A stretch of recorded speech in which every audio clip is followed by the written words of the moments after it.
true today.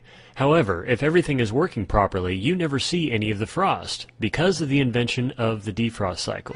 Needing to manually defrost your refrigerator every 2 months is not very convenient, so most modern refrigerators have this automatic defrost cycle. There are 3 main components in this defrost system: a timer that keeps track of compressor runtime, a small bimetal thermostat that senses if the evaporator needs defrosting, and a heater that melts accumulated frost by generating thermal energy when it is supplied with 120 volts. It's not all gumdrops and rainbows though. Food cannot be preserved quite as long in an automatic defrosting refrigerator's freezer as it can in a manually defrosting one due to the short rise in temperature from time to time to eliminate ice. One other issue is that you expect it to function properly.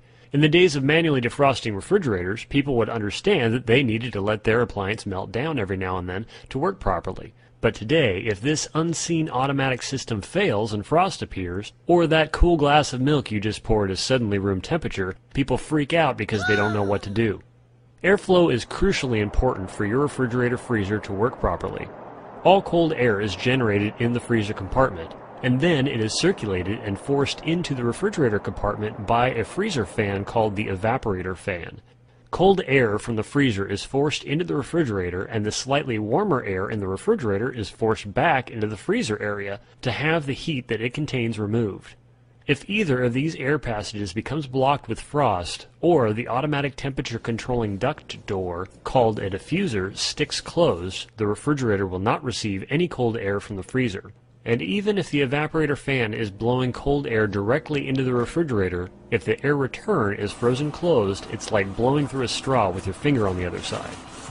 The defrost timer is supplied power by the refrigerator's main thermostat whenever the compressor is running. In this way, it calculates how frequently a defrost cycle may need to be performed. Most timers are set to initiate a defrost cycle after the compressor has run a collective 8 to 10 hours. Because the compressor is cycled on and off as needed by the refrigerator's control thermostat, this could take 10 hours if the compressor is running continually, or a few days if the doors stay closed. Most timers are mechanical. However, some models use a circuit board to perform the same task.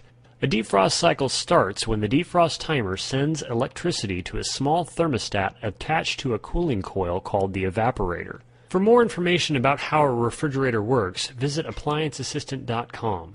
This thermostat is called a bimetal thermostat because it has 2 small contact strips that flex with temperature change to open or close a circuit.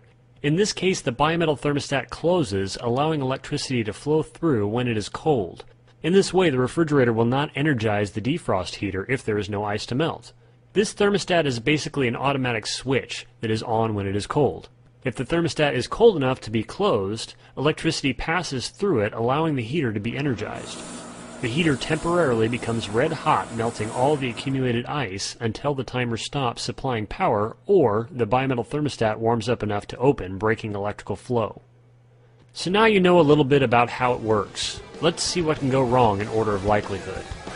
The most common cause of defrost problems or ice buildup is user error. Let's just say you have one too many cold ones and forget to close the refrigerator door. In the morning, you sluggishly enter the kitchen for a cup of coffee and notice that the door is open, so you close it. All that moist air accumulated in the refrigerator's diffuser duct and became frost, blocking cold air from entering the refrigerator.